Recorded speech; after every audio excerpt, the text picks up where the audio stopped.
আজকে ছিল কাঁচা ঘট পুজো। তো ঘটগুলোর গায়ে প্রথমে এইভাবে টিপ লাগিয়ে নিয়ে মাটির থেকে তারপর সেগুলোকে সিঁদুর, হলুদ, কাজল ফোঁটা দিয়ে সুন্দর করে ঘটগুলোকে সাজানো হচ্ছিল।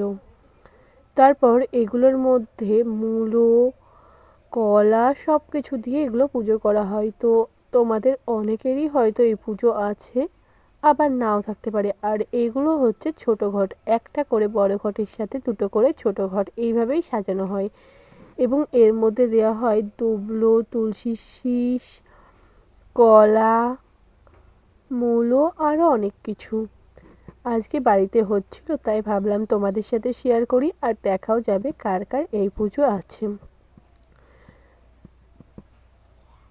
তো এগুলো হচ্ছে পান, বেলপাতা, এগুলো হচ্ছে পুজোর উপকরণ। তো এই পাথরের থালাটার মধ্যে এইভাবে ঘটগুলো সাজিয়ে তারপরে একে একে এগুলো দিয়ে সুন্দর করে সাজিয়ে দিয়ে তারপরে বাড়ির সবাই মিলে বসে পড়লো পুজো করতে।